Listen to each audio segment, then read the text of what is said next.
exitoso Museo de la Corrupción. En 2017 publicamos casi 70 historias de corrupción. Ahora queremos completar esa base de datos, con casos de entre el 2017 y el 2020. Sé parte de este proyecto. Haz vaca con nosotros. Necesitamos $20,000 y tu aporte será para la investigación periodística. La corrupción es un crimen. Hagamos memoria. Esta es una forma concreta y única de apoyar la lucha contra la corrupción y en favor de una sociedad transparente. Te invitamos a apoyar económicamente a este proyecto del Museo de la Corrupción, porque la memoria es el primer antídoto contra la impunidad.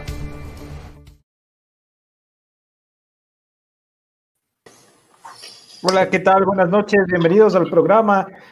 Bienvenido, Juan Carlos, buenas noches. Buenas noches, Fermín, buenas noches a todos. Gracias por estar con nosotros nuevamente en esta edición de En Vivo con Plan B.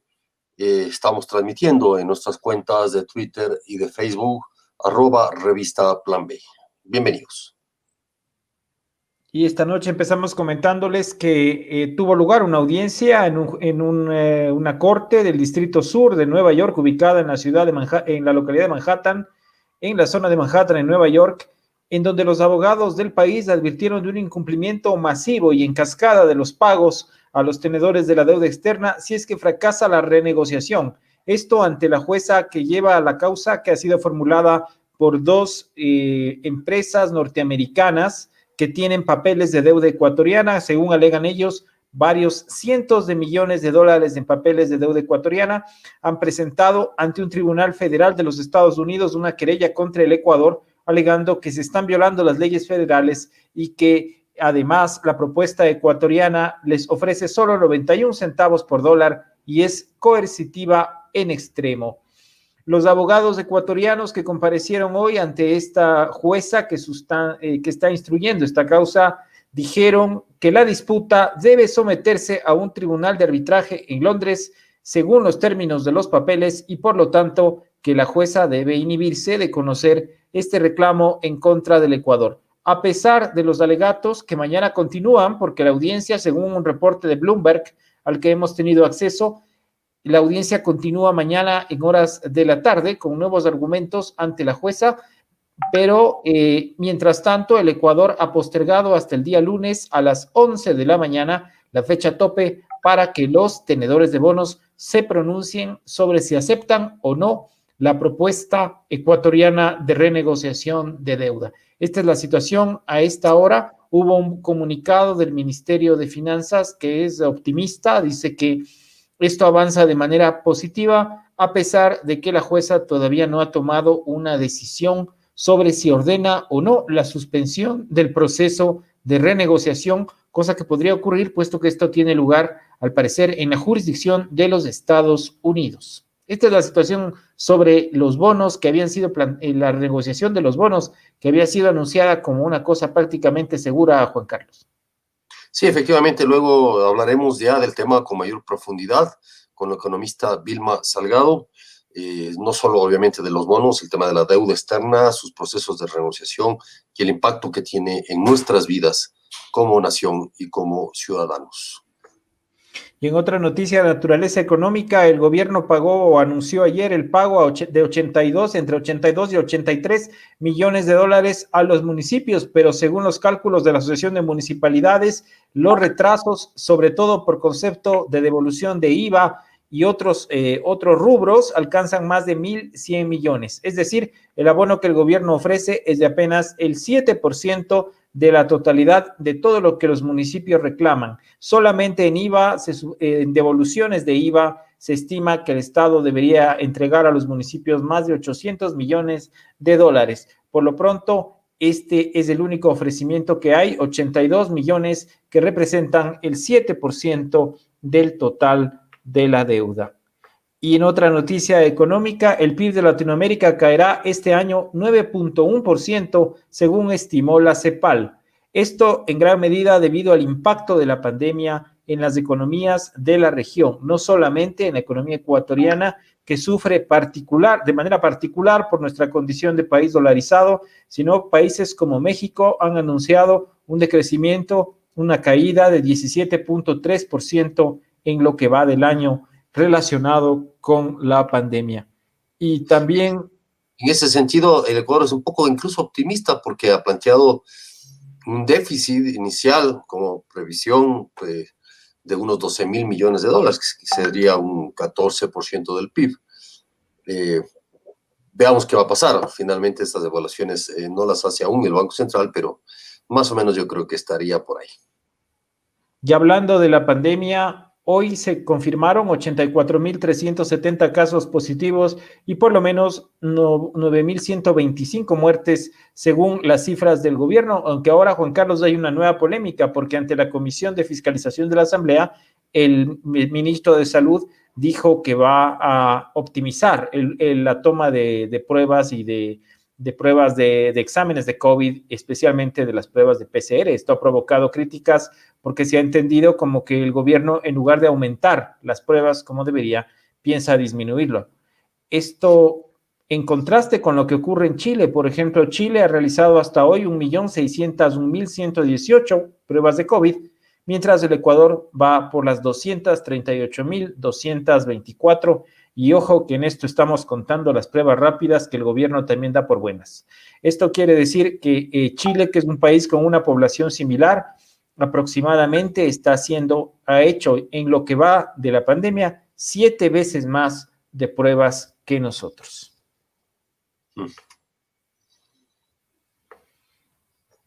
En otro tema local, les podemos contar que el transporte municipal en Quito operará hasta las 18 los fines de semana. Esto para que se cumpla la disposición del COE Nacional de establecer un toque de queda desde las 19 horas hasta las 5 de la mañana del día siguiente, el viernes, el sábado y el domingo, sobre todo en la capital y su provincia. Esto fue dispuesto entre las resoluciones que tomó el COE Nacional para el mes de agosto. Y a tono con ello, el transporte municipal en Quito operará únicamente hasta las 18:30 el viernes, el sábado y el viernes del sábado, porque los domingos no están operando. Esto significará que las personas que están utilizando trolebús podrán utilizarlo únicamente hasta las 17:30 y alimentadores hasta las 18 horas, los viernes y los sábados. Entonces, la ciudad tendrá menos transporte público municipal y muy probablemente plegarán a un esquema similar los transportistas privados. Les podemos comentar, en Brasil se informó que la esposa de Bolsonaro dio positivo para coronavirus. La esposa del presidente del Brasil había sido testeada cuando se descubrió a principios de mes que el presidente brasileño estaba infectado y había salido negativo. Pero ahora, apenas hoy se confirmó que ha dado también positivo, con lo que la enfermedad se extiende pues en el Palacio Presidencial brasileño. Sin embargo, Bolsonaro, que siempre ha sido un escéptico de la gravedad de la enfermedad, pudo superarla sin mayores complicaciones. Y en lo político les contamos que hoy, en una sesión del Consejo Nacional Electoral, se decidió que la inscripción del partido Adelante Ecuatoriano Adelante de Álvaro Noboa sea cancelada. Esta inscripción fue eliminada del registro luego de que el Consejo Electoral determinara que el partido de Álvaro Noboa no había cumplido los mínimos de votación que están previstos para que los partidos continúen constando en el registro. Esto también significó la eliminación del movimiento Vive. Recordemos al exalcalde encargado de Quito, Antonio Ricaurte, quien era el titular de este movimiento, entre otros, y también el de Álvaro Noboa. Desde el movimiento de Álvaro Noboa se ha rechazado esta decisión del Consejo Electoral y anunciaron que la apelarán ante el Tribunal Contencioso Electoral. Si las cosas se ratifican, Álvaro Noboa no podría tener partido propio a pesar de su interés de postularse por sexta vez para la presidencia de la República. Aunque Noboa ha dicho, Fermín y amigos, que Álvaro Noboa, ¿no?, ha dicho que él obviamente no están sus planes renunciar a una candidatura. Llamó a la conformación de un gran frente nacional, encabezado por él, por supuesto, a todos los partidos y movimientos políticos que quieran sumarse a su candidatura, partidos que de alguna manera, alguno de ellos prestará su número, ¿no es cierto?, para alojar la candidatura de Álvaro Nova si es que él persiste en su candidatura, o sea, en su postulación, pero lo haría con partido prestado, digamos, como Fuerza Compromiso Ecuador, por ejemplo, que es un partido prestado al correísmo, a la Revolución Ciudadana, y otros partidos que se podrían prestar para esta candidatura de Álvaro Noboa si es que él persiste en ello. Así es, y cada vez vemos cómo se va consolidando este fenómeno de que los partidos se han convertido en un cascarón vaciado de contenido. Las organizaciones políticas son apenas un requisito. Son de alquiler, ahora ya son algunos de alquiler. Que puede servir para cualquier candidato, para cualquier cosa, para lo que se ofrezca. Sí. Bueno, estas han sido las noticias del día de hoy. Antes, pues quisiéramos comentarles también, Juan Carlos, si nos puedes contar cómo va la distribución de la nueva obra, de la segunda publicación que ha realizado Plan B Editores, el sello de Plan B Editores. En este caso, se trata del libro publicado recientemente por ti. Precisamente se llama Después olvidarán nuestros nombres, la novela criminal sobre el espionaje político. ¿Y por qué la he denominado novela criminal? Porque basada en hechos reales, basada en testimonios, en fuentes judiciales también, porque ha habido juicios sobre el tema. Es el relato a partir del secuestro de Fernando Valda, del activista político, la historia de estos agentes, sobre todo del llamado ratón Chicaiza, Raúl Chicaiza, y otros espías y otros agentes que fueron parte de un sistema de espionaje político. Que el caso Valda es parte de un sistema de espionaje político que se dio en la década correísta, o que gobernó el expresidente Correa, y que desató no solo este caso, sino otros que se convirtieron prácticamente en abusos de poder y en violaciones a debidos procesos, derechos humanos, etcétera, etcétera, a través de una serie de sistemas de espionaje como el hackeo de cuentas, el hackeo de teléfonos celulares, seguimientos no autorizados judicialmente, secuestros, como ocurrió con Fernando Valda en un país extranjero de manera ilegal, violando su soberanía, intervenciones en otros países como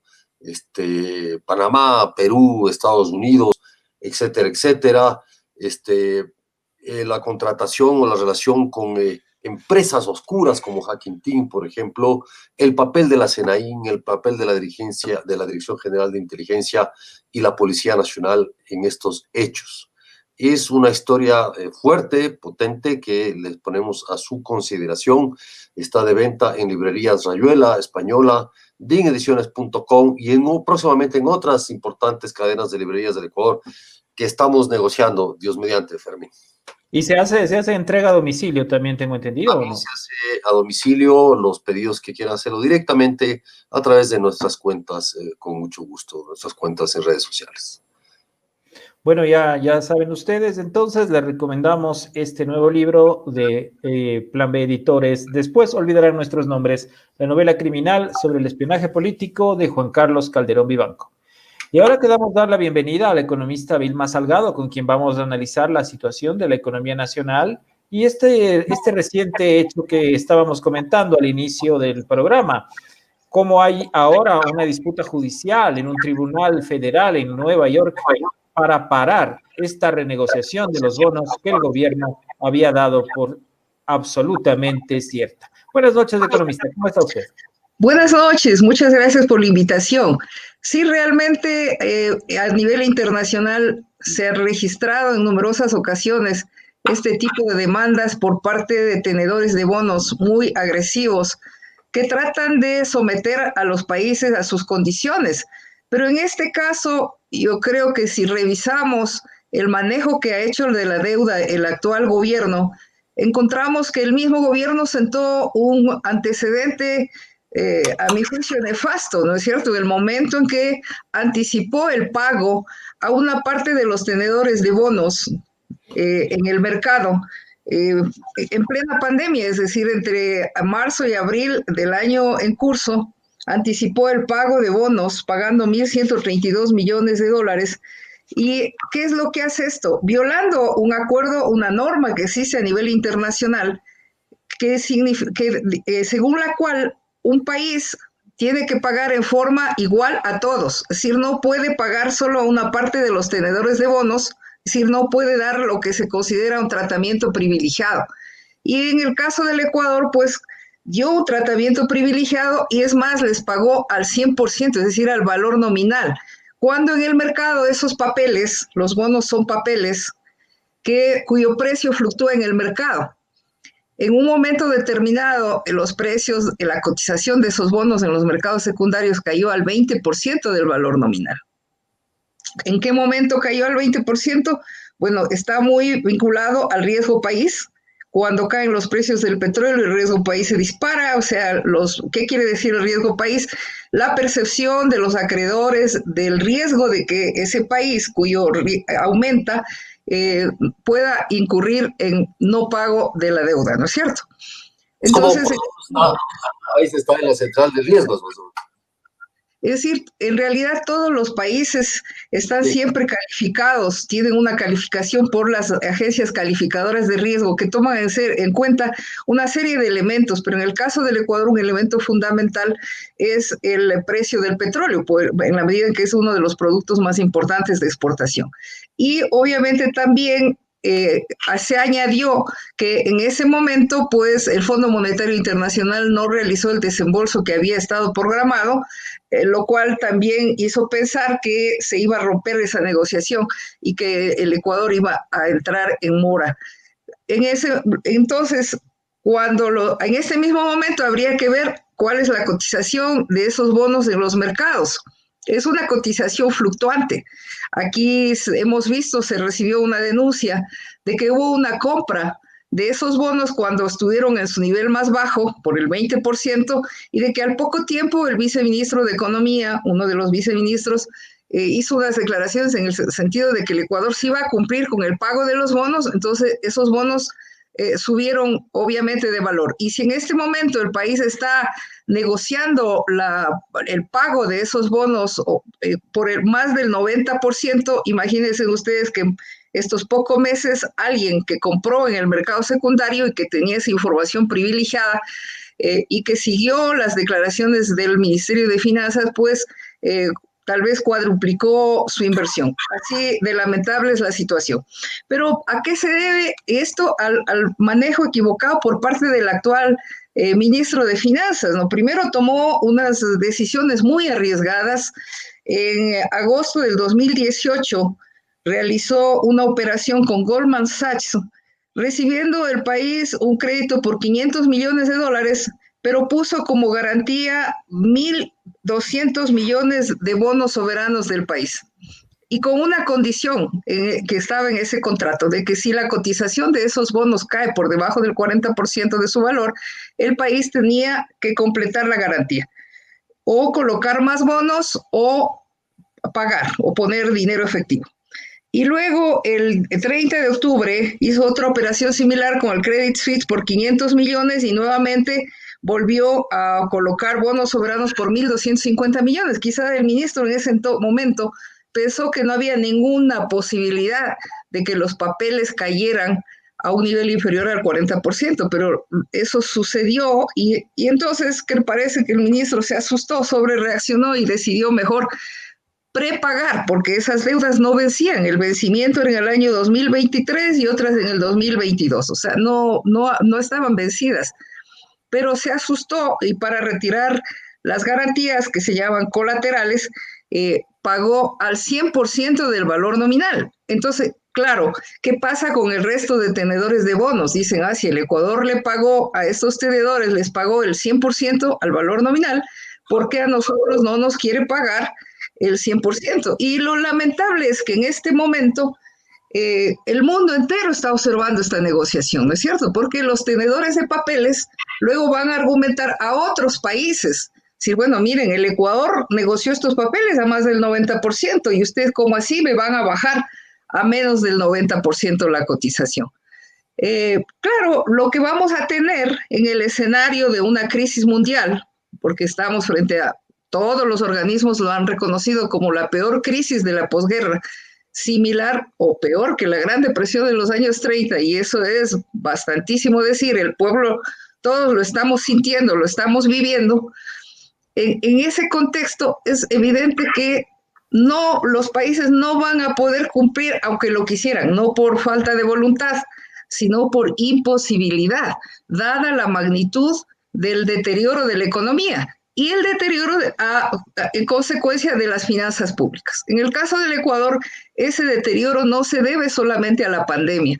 La pandemia agudizó la recesión, la crisis, pero no olvidemos que el Ecuador ya venía estancado, ya veníamos con un crecimiento lento, ya veníamos registrando aumento del desempleo. Y fíjense, aquí tengo una información, ¿no es cierto?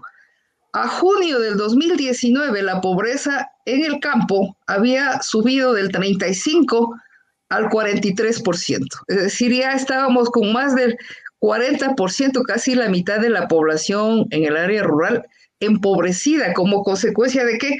De las políticas del gobierno, es decir, desde antes de que firme, cuando estaba ya en las negociaciones con el Fondo Monetario Internacional, puso en vigencia la mal llamada Ley de Fomento de la Producción y el Empleo, que está vigente desde agosto del 2018. En esa ley incluyó tres elementos fundamentales.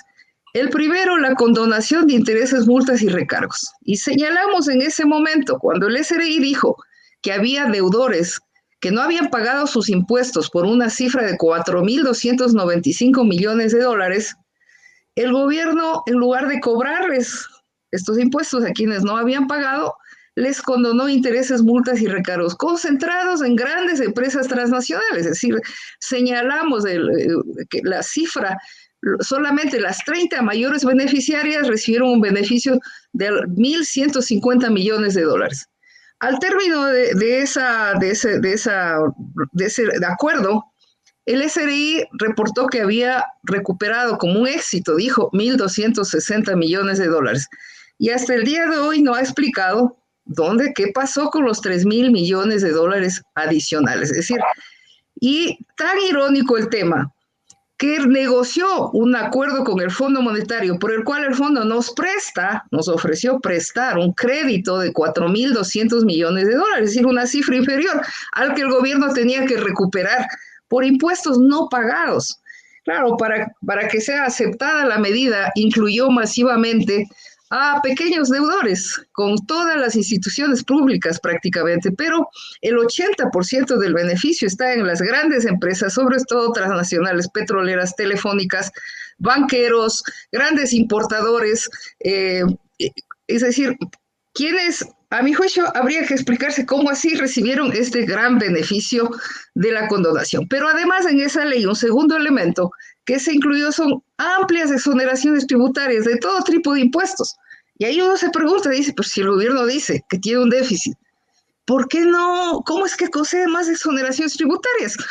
A tal punto que el monto de las exoneraciones, y les invito a que revisen, en el anexo de la proforma presupuestaria del año 2020, del año actual en curso, el propio Ministerio de Finanzas estima que las exoneraciones tributarias y devoluciones de impuestos ascenderían alrededor de 7.000 millones de dólares. O sea, entonces, ¿de qué estamos hablando? Pues 7.000 millones de dólares de exoneración.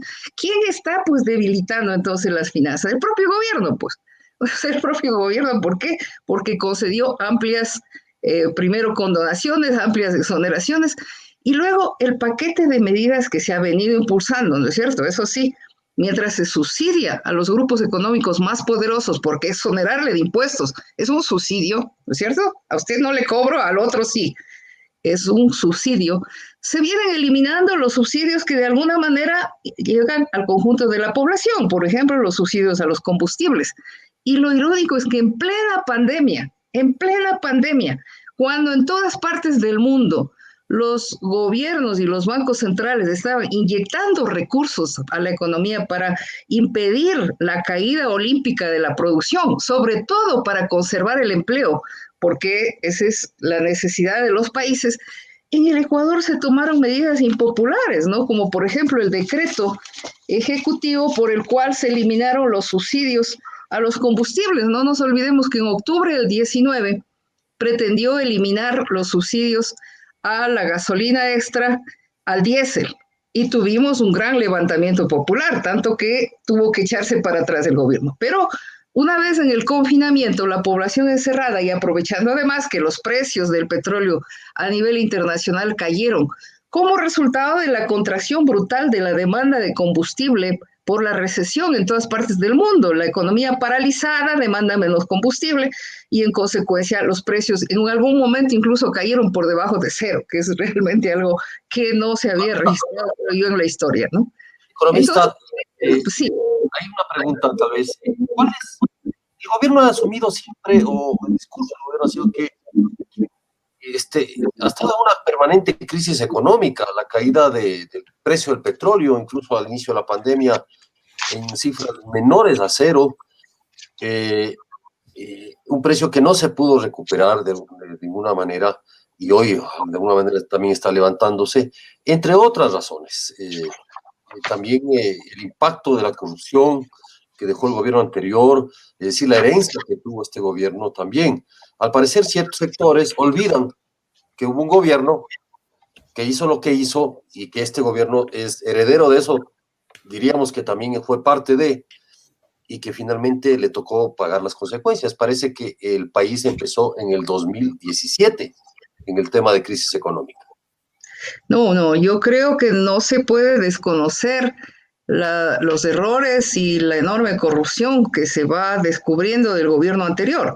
El gobierno anterior tuvo una oportunidad de oro, es decir, una bonanza sin precedentes históricos. No nos olvidemos que la mayoría del tiempo el precio del petróleo estuvo sobre los $100 del barril.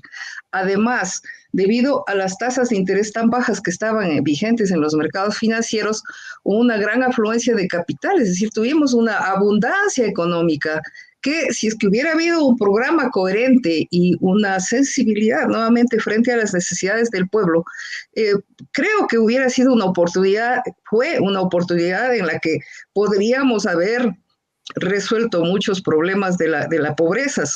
Pero lamentablemente vemos que ese gobierno pues despilfarró recursos, una gran corrupción como se va descubriendo. Pero llega el nuevo gobierno y dice la mesa no ha estado servida. Y bueno, esperamos entonces a ver qué medidas toma. Pero en lugar de corregir los problemas, a mi juicio los agudiza, porque si yo digo, heredé un país con déficit, pero aquí tengo unos deudores que no han pagado los impuestos, ¿qué haría usted, estimado periodista? ¿Usted diría, bueno, les condonaré los impuestos o les cobraré? Es decir, en este mismo momento, si se revisa la página web del Ministerio de Finanzas, del SRI concretamente, se tiene deudas pendientes, las 500 empresas le deben al gobierno deudas por impuestos al 12 de marzo del 2020 por $1,449 millones. Entonces, pero son deudas, Vilma, son deudas que están también en procesos judiciales. No, muchas de las deudas que se condonaron, intereses, multas y recargos, estaban incluso pagándose. Sí había una parte que estaban en procesos judiciales, pero no todas estaban en procesos judiciales. Había deudas en firme, incluso había muchos deudores que estaban pagando y de repente les dicen, no, ya no paguen, se les condona. Entonces, la falta de coherencia es a lo que yo voy. Y si yo digo, tengo problemas fiscales, que es el problema que el gobierno señala como el fundamental por la caída del precio del petróleo. Sí, cayeron los precios del petróleo, pero entonces tenemos que manejar la economía de tal manera que podamos no agudizar la crisis fiscal, ¿no es cierto? Las exoneraciones tributarias, o sea, exoneraciones masivas. Entonces, ¿qué pasa? Se agudiza la crisis fiscal. Y por otra parte, obviamente, las medidas recesivas. En todas partes del mundo, las medidas recesivas, si cae la actividad económica, el gobierno recauda menos. Así de sencillo. Es decir, históricamente, para que los países puedan pagar la deuda, se necesita crecimiento. Y allí es bien importante la forma en la que los mismos acreedores le trataron a Alemania en la inmediata posguerra. Alemania destruida por las guerras. Pero los acreedores a la cabeza de los Estados Unidos entendieron que Alemania solo podría pagar la deuda si es que tiene un excedente comercial y si se reestructura, si se rehabilita su economía o se reconstruye la economía. Y por eso el plan Marshall, ¿no es cierto? O sea, no dijeron, a ver, está quebrada, ahorita sí le vamos a quebrar más. Es decir, que nosotros la experiencia histórica, en los años 80, la crisis de la deuda, renegociación tras renegociación y tras renegociación. ¿Por qué? Políticas empobrecedoras. Cada vez un porcentaje mayor de la población pobre. ¿Cómo pagamos? Solo podemos pagar con reactivación de la producción y con una estrategia de producción y empleo, no sometiéndose al Fondo Monetario Internacional. Es eso. Y mire usted que en los medios de comunicación más difundidos, a los únicos que entrevistan son a los proclives al Fondo Monetario Internacional, a los analistas que dicen, sí, estuvo muy bien que el gobierno pagara la deuda en plena pandemia, cuando la población en Guayaquil estaba muriendo en las calles. Les pareció bien, aplaudieron, salieron y dijeron, no, perfecto, había que pagar supuestamente para quedar bien en los mercados y para que nos presten más. Pero ¿qué es lo que sucedió? Los acreedores oficiales, es decir, los multilaterales, ya habían acordado unos desembolsos con el Ecuador y aclararon además que ellos no tienen nada que ver con los tenedores de papeles y de bonos, ¿no es cierto? Los gobiernos tampoco tienen nada que ver, es decir, no están mirando cómo se renegocia con los bonistas para ver qué hacen. Son dinámicas distintas. Entonces, fue una decisión interna del gobierno. Y claro, la economía se sigue deteriorando. Y tan vemos que es contradictorio. Mire, por ejemplo, en todas partes del mundo, cuando quieren que la economía se reactive, ¿qué hacen los gobiernos? Bajan las tasas de interés. La Reserva Federal le ha bajado a cero la tasa de interés. Las tasas de interés en Estados Unidos están bien bajas, ¿no es cierto? A nosotros nos dijeron, cuando la liberalización financiera, cuando se declaró la libre circulación internacional de capitales en los años 90, que los capitales iban a ingresar y que las tasas de interés iban a bajar. ¿Y qué pasa? Aquí, en plena pandemia, a pesar de que se dicta una ley, en la ley llamada de apoyo humanitario, se dispuso que se realicen estudios para que se reduzcan las tasas de interés. ¿Pero qué tenemos? Quejas de la población, de que se acercaron a renegociar, a reestructurar deudas con la banca y de que los intermediarios financieros les han subido las tasas de interés, les han cobrado, les han puesto condiciones adicionales como un seguro para el crédito, les están cobrando unas cuotas adicionales, dicen que para el COVID, algunos de los bancos, y además les están pidiendo una garantía mayor, es decir, les están ahorcando y no hay autoridad. A veces uno tiene la sensación de que eso es tierra de nadie, cada cual hace lo que quiere. Y en la misma prensa dice, bueno, están haciendo su agosto los chulqueros, pero no se supone que eso es un delito. ¿Y dónde están las instituciones para evitar que el pueblo ecuatoriano sea extorsionado? Entonces, hoy hubo una audiencia en Nueva York en relación con esta renegociación de la deuda y los abogados ecuatorianos le dijeron a la jueza que si esto fracasa, habrá un incumplimiento masivo y en cascada del Ecuador. ¿Cree usted que estamos a las puertas de un default, que no vamos a poder pagarles a los tenedores si no es por medio de esta renegociación? Y si la renegociación es suspendida temporal o definitivamente por la justicia norteamericana, ¿qué puede hacer el Ecuador? Bueno, yo creo que el Ecuador tiene que, porque este es un problema mundial. Entonces, el Ecuador tiene que plantear la necesidad, primero, de una transferencia masiva de fondos, porque no se puede seguir castigando al pueblo ecuatoriano, simplemente apoyando o aplicando leyes, porque acaban de aprobar esa ley de las finanzas públicas. En esa ley, ¿qué es lo que ponen? Como prioridad, como en todas las leyes que han venido aprobando en el marco de los acuerdos con el fondo, una prioridad nacional, el pago del servicio de la deuda pública. Y para eso, entonces, medidas de austeridad. Y el Ecuador insiste en que la deuda no sobrepase el 40% del Producto Interno Bruto, cuando en este momento ya estamos bordeando los 60.000 millones. ¿Qué quiere decir? Quiere decir que en los siguientes años de vigencia de esa ley, el gobierno pretende que el pueblo ecuatoriano, extraer del pueblo ecuatoriano alrededor de 20.000 millones de dólares para pagar el servicio y bajar al 40%. Cuando en todas partes del mundo las deudas están aumentando, los gobiernos están aumentando, los bancos centrales están concediendo créditos masivos a los gobiernos, a las empresas, para la reactivación y evitar nuevamente las quiebras empresariales y el desempleo. Y además hay una guerra comercial que es anterior a la pandemia entre Estados Unidos y China, ¿no es cierto? ¿Qué es lo que busca? Estados Unidos quiere que regresen las empresas a producir dentro de su territorio para que allí generen el empleo. Y China trata de mantenerse como una potencia productiva para mantener el empleo. Y entonces hay una lucha por los mercados. Pero, ¿qué están haciendo? Entonces, apoyando a sus empresas para que no quiebren y para mantener el empleo. Y mientras tanto acá, parecería que no importan las empresas, ¿no es cierto? El gobierno creó por ahí, anunció un fondo de 1.000 millones para la reactivación. Pero nuevamente, no sé dónde están esos 1.000 millones, porque a mí me llaman y me dicen, ¿dónde estarán esos 1.000 millones? Porque he ido al Banco del Pacífico y no niegan el crédito, las mismas condiciones que está poniendo la banca privada, o sea, tasas de interés más altas, sobre todo garantías mayores. Entonces, ¿dónde están? No hay la ayuda. ¿Y qué es lo que está pasando? O sea, tenemos el riesgo realmente de una agudización gravísima de la situación, quiebras masivas empresariales. Y si eso pasa, el gobierno obviamente no va a tener los recursos. Es decir, mientras más recesiva sea la política económica, menor posibilidad tiene de contar con los recursos económicos para cumplir precisamente el pago del servicio de la deuda. Pero claro, esa ha sido la estrategia del Fondo Monetario Internacional, porque entonces vienen y dicen, a ver, ¿qué tienen aquí?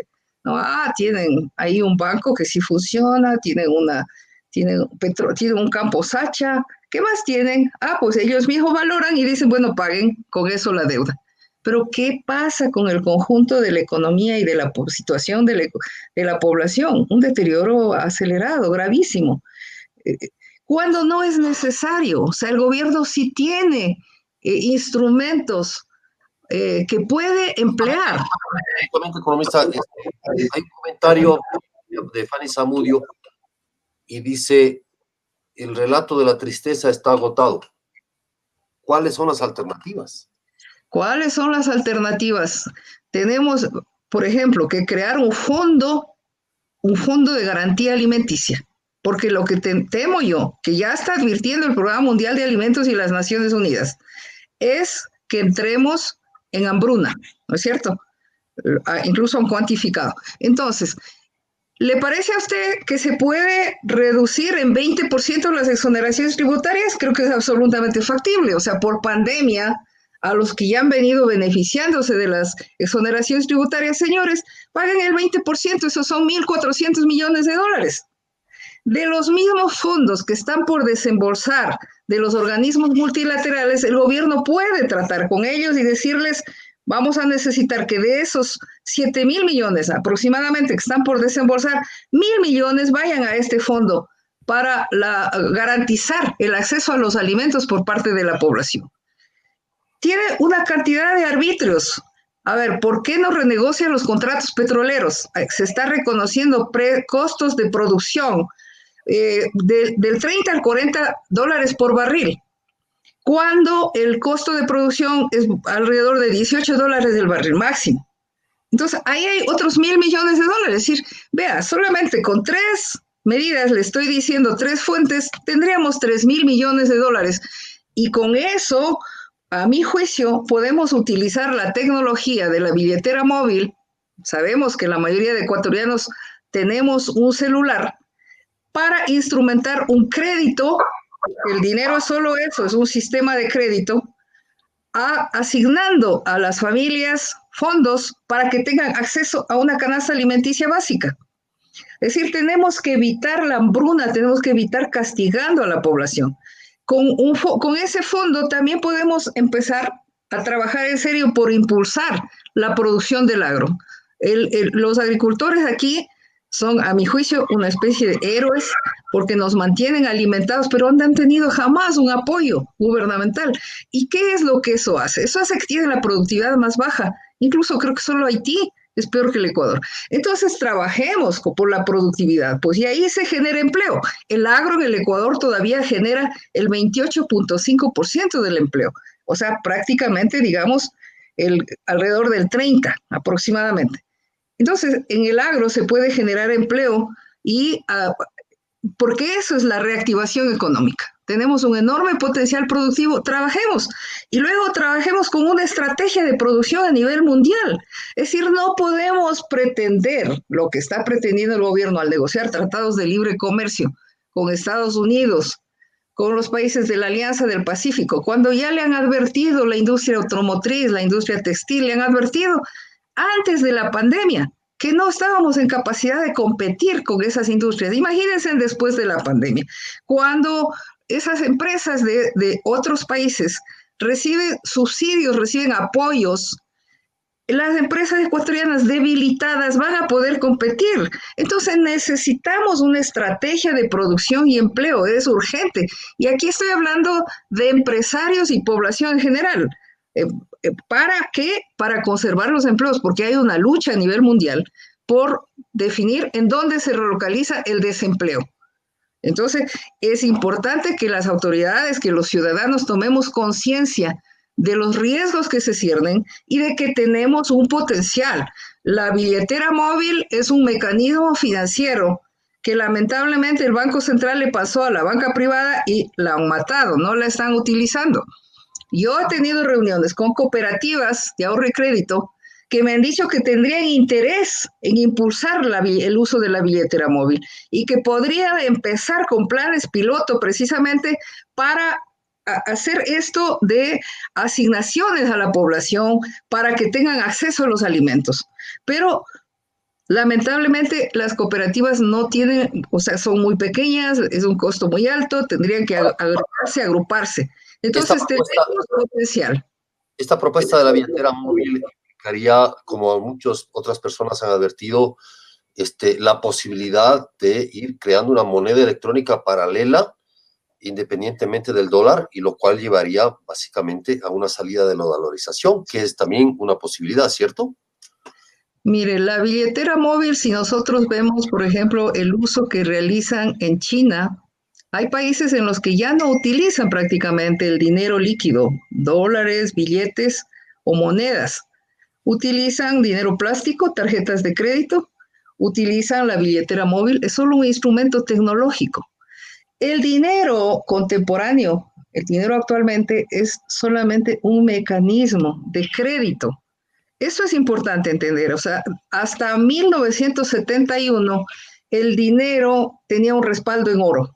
Es decir, ese fue el compromiso de Bretton Woods, que el gobierno norteamericano, que era el que tenía la mayor cantidad de reservas de oro en sus bóvedas, ponga en circulación los billetes, los dólares, en función de una proporción con la cantidad de oro que tenga. Pero en 1971 el presidente dijo no tengo más oro, así que en adelante no hay ningún respaldo, o sea, son monedas de crédito. ¿Por qué creen ustedes? ¿Cómo entienden que en Europa y en Estados Unidos, cuando tienen una crisis, simplemente ponen en circulación más dinero para contrarrestar las crisis? ¿Qué es? Es un sistema de crédito, es un mecanismo crediticio. Entonces, en el caso del Ecuador, la denominación que utilizamos es el dólar, ¿no es cierto? Muy bien, seguimos con el dólar, que ha impedido el abuso, porque pudo haber, si hay un gobierno irresponsable que pone en circulación sin tomar en cuenta el impacto sobre la producción, porque tenemos que poner en circulación de acuerdo a la producción que tenemos, porque si no, los precios se disparan. Pero entonces, aquí tenemos producción agrícola, ¿no? Entonces, a ver, manejemos ese sistema de crédito para ir atendiendo las necesidades de la población y para la reactivación productiva. No implica salida. La salida, el riesgo de salida, sí lo estamos enfrentando, porque ¿qué va a pasar el momento en que el gobierno ya está empezando a no poder pagar? Y yo veo quejas de los maestros, en general de los servidores públicos, de que tienen retrasos en el pago de sus remuneraciones. Si esto se agudiza, ¿qué es lo que va a pasar? Miremos Argentina. ¿Cuándo Argentina abandonó la convertibilidad? Abandonó la convertibilidad cuando ya no tenía contra qué convertir su moneda nacional, pues, y no le quedó más remedio. Primero empezaron a utilizar instrumentos como los patacones, diferentes nombres, ¿no? Veamos la historia. Pero entonces la mejor manera de garantizar que se mantenga la dolarización es manteniendo la producción y el empleo. Es decir, con una política de producción y empleo y con una política de atención, sobre todo a las necesidades de alimentación de la población. Porque si no, si hay hambre, esto se va a volver un polvorín. Y el gobierno tiene que estar pendiente de que tiene ese riesgo y de que en consecuencia tiene que buscar mecanismos para atender las necesidades de la población. Vilma, hoy se publicó que según la CEPAL, el Producto Interno Bruto de Latinoamérica caería en un 9.1%. ¿Cuál considera usted que va a ser el impacto de la pandemia en la economía ecuatoriana en términos de este tipo de indicadores? Por ejemplo, el Producto Interno Bruto o el tamaño de la economía. Bueno, el propio Banco Central, y creo que la CEPAL también han hecho estimaciones de que sería superior al promedio de la región, la caída en el Ecuador, 9.6. Yo fui directora de previsiones económicas en el Banco Central del Ecuador y me produce gracia cuando les oigo que dicen 9.1, 9.2, 9. La verdad es que son estimaciones gruesas, ¿no? Lo que esto muestra es que va a ser una caída de la producción mucho mayor que la crisis, por ejemplo, del 1999, y que en consecuencia, ¿cuántas empresas quebraron en la crisis de 1999?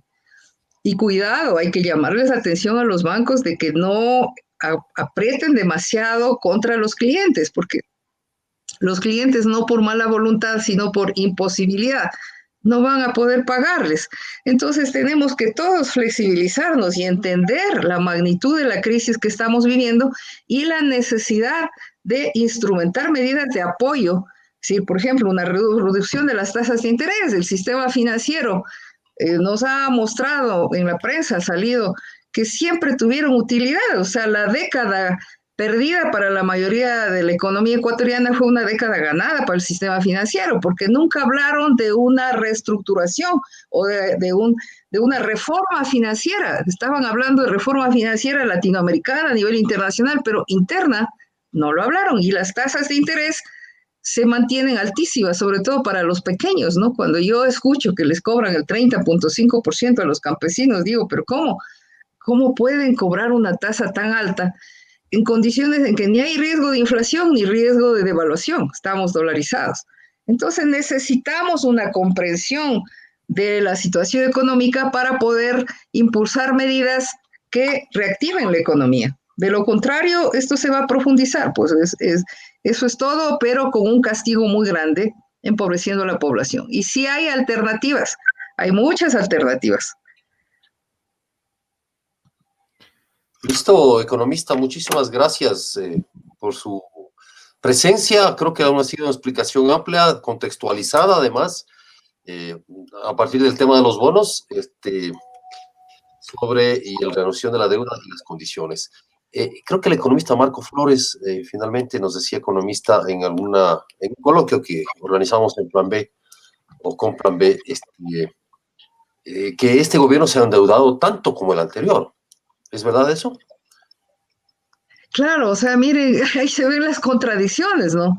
Desde el principio, digamos, desde agosto del 2018, en que estaba negociando con el Fondo Monetario Internacional, el gobierno dijo que tenía una crisis, que había heredado, que la mesa no estaba servida y que había que reducir la deuda. Si leemos la Ley de Fomento de la Producción y el Empleo, uno de los objetivos fundamentales es reducir el peso de la deuda y reducir el déficit. Pero resulta que las mismas medidas que iba tomando hacían que crezca el déficit y crece la deuda. Es decir, la deuda externa solo es el resultado de la forma en la que se maneja la economía. Es decir, si la economía no se maneja de manera que se aumente la producción y que en consecuencia se importe menos, si dependemos solo del mercado internacional, de las importaciones, pues vamos a necesitar pedir prestado. Entonces, lo de fondo, lo importante es la política de producción y empleo. Creo que eso es lo que no tomó en cuenta, por ejemplo, el economista Correa. No para nada, no tenía en su cabeza esta idea de que lo fundamental es impulsar la producción local, se genera empleo y además se genera ingresos y se reduce la necesidad de recurrir a endeudamiento internacional. Pero si tenemos un permanente déficit comercial, es decir, importamos más de lo que exportamos, ¿cómo vamos a financiar esa diferencia? Sí, claro, hay países, Estados Unidos, ¿no es cierto?, tiene el déficit comercial más grande, tiene la deuda externa más grande, pero tiene el privilegio de que es deudor en su propia moneda. Pues no, esto tiene razones históricas, razones de peso político, es deudor en su propia moneda, pero nosotros no, pues no somos deudores en nuestra propia moneda. Entonces, si se quiere reducir la deuda, hay que impulsar una política de producción para que se reduzcan las importaciones, aumenten las exportaciones y con ese excedente ir pagando el servicio de la deuda. Internamente, la riqueza no es solamente el dinero, o sea, nos falta plata. Sí, pero tenemos producción, somos una nación rica, productiva. Entonces, impulsemos la producción, pues no destruyamos la capacidad productiva, porque si destruimos la capacidad productiva, entonces sí vamos a estar más hundidos, pues. Y como ya vivimos en los años 80, de renegociación en renegociación y renegociación, y con el agravante de que además los tenedores de esos papeles, como se descubrió en la auditoría de la deuda que se realizó en los años 2000 y pico, ¿no? 2017, 18, 19 me parece, en esa auditoría se demostró que muchos de esos tenedores eran locales, y cuando fui gerente de la AGD encontré, por ejemplo, que el Banco del Progreso había comprado con dinero de los depositantes papeles de deuda externa, bonos que además dijeron que se habían desaparecido y nadie fue a buscar dónde se perdieron esos millones de dólares de bonos, como se perdieron también los ahorros de los depositantes. Entonces, aquí tenemos un problema grave de que no hay, lamentablemente, instituciones sólidas que hagan respetar los derechos de los ecuatorianos. Y ese también es un tema que nos incumbe, y compete a los ciudadanos. Es decir, los ciudadanos tenemos que empoderarnos y exigir a los gobernantes y exigirnos a nosotros mismos mayor presión, mayor vigilancia ciudadana para que no se desborde la corrupción, como hemos estado vergonzosamente viendo que ha sucedido en la pandemia, a todo nivel, ¿no? Con mecanismos además que ya utilizaron los banqueros en la crisis del 99, creando empresas fantasmas, empresas ficticias, inexistentes, en el caso de los banqueros, para los autopréstamos, a las famosas vinculadas, en el caso de las autoridades ahora, o de la delincuencia organizada, para las compras de medicamentos con sobreprecios. Entonces, ¿qué es lo que pasa? ¿Hacia dónde están mirando los asambleístas? ¿Hacia dónde miran las autoridades? Que estas cosas suceden y en plena pandemia. Es una cosa que nos avergüenza, pero también como ciudadanos, o sea, necesitamos una reacción ciudadana para poder ejercer acciones ciudadanas que impidan que esto se siga repitiendo. Bueno, muchísimas gracias, economista Salgado, por su presencia en el programa. Ha sido la economista Vilma Salgado, con quien hemos analizado la situación económica del país. Muchísimas gracias por estar con nosotros. Gracias a ustedes, muy amables. Gracias. Buenas noches. Esperamos volvernos a encontrar muy pronto para seguir conversando de economía, de política. Claro también. Que sí. Muchas gracias, a la orden, muy gentiles. Buenas noches, gracias. Listo, eso ha sido nuestro programa el día de hoy. Sí, una larga pero muy sesuda intervención de Vilma Salgado, su experiencia. En realidad destaco esto, ponerle el contexto a las cosas. Entonces, en verdad, la economía no es un manejo que se haga solo a través de bonos o solo producción. Todo está relacionado, todo es interdependiente. La economía política, la política económica y también, evidentemente, las decisiones políticas que se toman, tanto en el gobierno como en la Asamblea Nacional. Eso ha sido todo, Fermín. Muchas gracias. Bueno, pues muchísimas gracias y buenas noches. Nos veremos mañana.